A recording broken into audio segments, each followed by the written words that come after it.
अजितदादांचं ज्या ठिकाणी विमान कोसळलं आणि 6 जणांचा मृत्यू झाला दादांसहित, त्या ठिकाणी तुम्ही कंडिशन बघा, सगळं जळून खाक झालेलं आहे. झाडं सुद्धा इथली जाळली ती सगळं काळं काळं झालेलं आहे. तुम्ही बघताय ह्या साईडला इकडं धावपट्टी थोडीच होती, किती माहिती का, थोडंच हो का 100 फुटच आडेल होतं.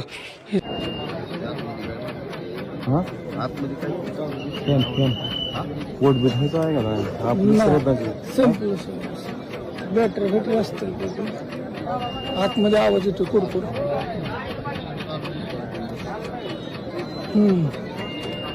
काहीतरी वाजतंय बघायला सगळं बघायला.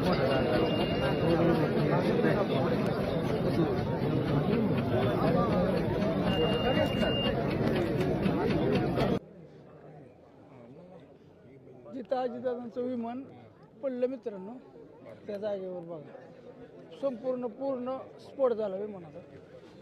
सगळी लोक बघायला आली तिथे.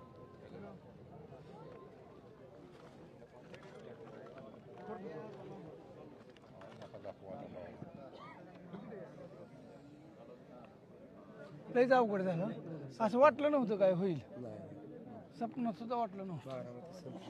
लय अवघड झालं.